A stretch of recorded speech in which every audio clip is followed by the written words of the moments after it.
So, I think we need to talk about Star Wars The Last Jedi. Now, I was thinking about doing a review. Technically, I already did one, but I decided not to release it because it was garbage. Anyway, there's so many better reviews out there. You can see Sargon's review, you can go check out Red Letter Media's review, as well as Just Some Guy. They all have some pretty fantastic reviews. However, what I'm going to cover, and there will be spoilers ahead, so if you have not seen the movie, I suggest you do so. Pause this video, run to the theater, watch the movie, come back, click on pause, and then we can have a conversation. Now, one of the big things I want to talk about is, I don't think this movie is a complete SJW dumpster fire. Yeah, I'm pretty sure that's the sound of my sub count dropping right now. But hear me out, folks. Hear me out.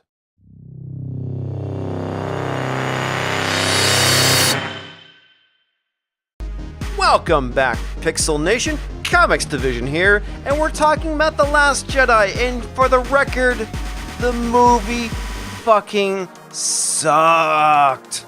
So bad.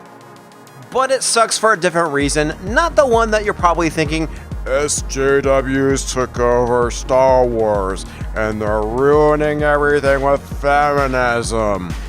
I actually don't think that's the case. And here's why. I'm going to make my case. You guys can disagree with me. That's fine. This is my opinion. And honestly, I think there's something you need to watch first. It's by Wisecrack, where it kind of goes and deconstructs the movie and talks about the themes. So there should be this thing popping up right now, hopefully. If not, there's a link in the description. Go and check out Wisecrack right now. Watch the video. And then we'll come back and we'll talk about this. Now, before I go and I make my case, I want to throw this out there, folks. One of the issues I've seen with 2017 is not only the whole idea of the echo chamber, but we see what we want to see in something. Let's take the Punisher Netflix series as an example here. You have people on the right saying, oh, it's SJW. I didn't see any SJW nonsense in it. And then you have people on the left saying, "Oh, look at that! They're pro-gun. They could have hit harder with guns and blah blah blah blah blah." Well, quite frankly, I think it actually portrayed a pretty fair gun debate. But I'm talking about Star Wars and not the Punisher. That's my point. Is that I think people will see things that they want to see to make their case because X, Y, Z. And you can see this with a number of articles talking about The Last Jedi. The whole thing with toxic masculinity is the true villain of The Last Jedi.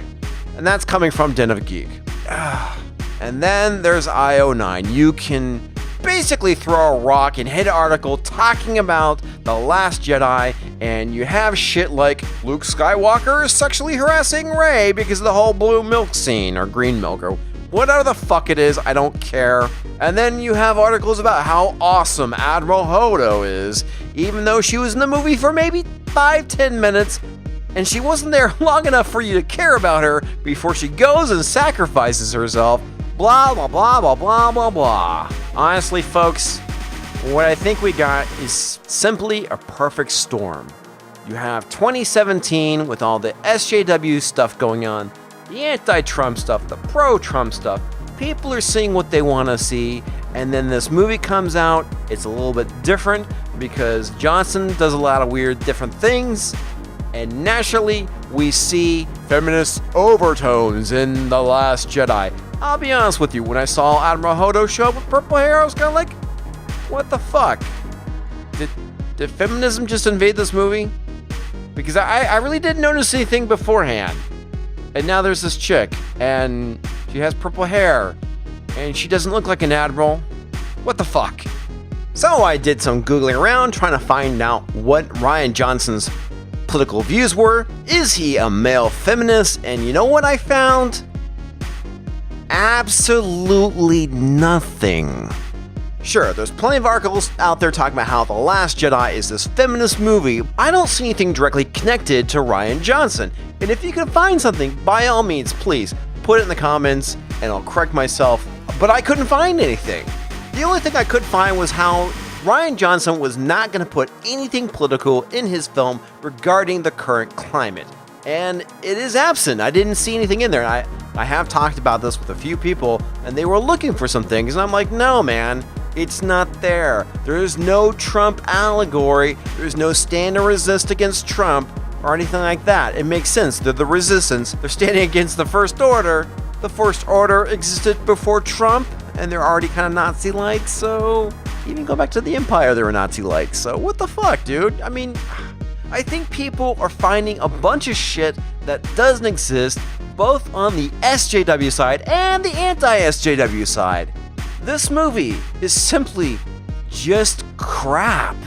So I'm going to quote this article from Vice that I think kind of backs up my point here. Johnson is known for his imaginative twist on familiar genres, both in the film world and occasionally in the television world too. And his prior work seemed to have served him well, with The Last Jedi already pulling in an avalanche of positive reviews, which we all know is a bunch of shit because the critics gave it a high score and we all kind of gave it a negative one. Now, what I think Johnson tried to do was basically flip Star Wars on its head, change the themes, trying to add these twists in, and it simply didn't work. This is a case where something like this is a complete failure. Why? Because you can't fuck with Star Wars. You can't make Luke weak or a pussy. We have to have our daring heroes like Poe Dameron be daring and bold and mavericks and be able to pull things off last minute. I think he tried flipping it on its head where Poe basically fucks up and kills a lot of people, and rather than have this brave and cunning plan work out in their favor, it basically blows up in his face. Something that's never happened to Han Solo. Clearly, it just doesn't work here. You can't do this with Star Wars. You have to have epic heroism. And ultimately what happened is that we just got a sad sack of shit rather than some feminist-themed dumpster fire. And yeah, you do flip some things on their heads and you can see the whole thing with Hodo dressing down Poe Dameron, and you can say that Poe is mansplaining, which the thing that really bothers me about this is, God forbid, a woman can't say a guy is wrong because feminism or some shit. There are instances out there we can point to, they're really fucking obvious. But this one, I really think we're digging, folks. I think this is just a bad turn of events. Rian Johnson made some bad decisions with this movie, and it suffers for it. That's all. Kaput! Now, I do think it is pretty easy for us to go and superimpose 2017 over this movie and go, oh my god, there's feminism in it everywhere because the resistance is led by women, the First Order is run by men, blah, blah, blah, blah. I think it's bullshit. It's just a crappy movie. That's it. Anyway, those are my thoughts on The Last Jedi. I wasn't really a fan. I was really irritated by the retread of Empire with the sprinklings of Return of the Jedi. As far as my predictions were concerned, the only ones I got right was that we got more Snoke and Captain Phasma went down like a bitch. Anyway, let me know what your thoughts are, folks. Do you agree with me on this one? Do you think that we're really reaching here? Or do you think I'm basically full of shit and I'm totally wrong? That's fine. You guys are allowed to disagree with me and we can have a conversation about this. So leave your comments. If you enjoyed this video, please click that like button. If you're new and you can tolerate the sound of my voice, click that subscribe button. Punch that bell for notifications. And I'll see you next time.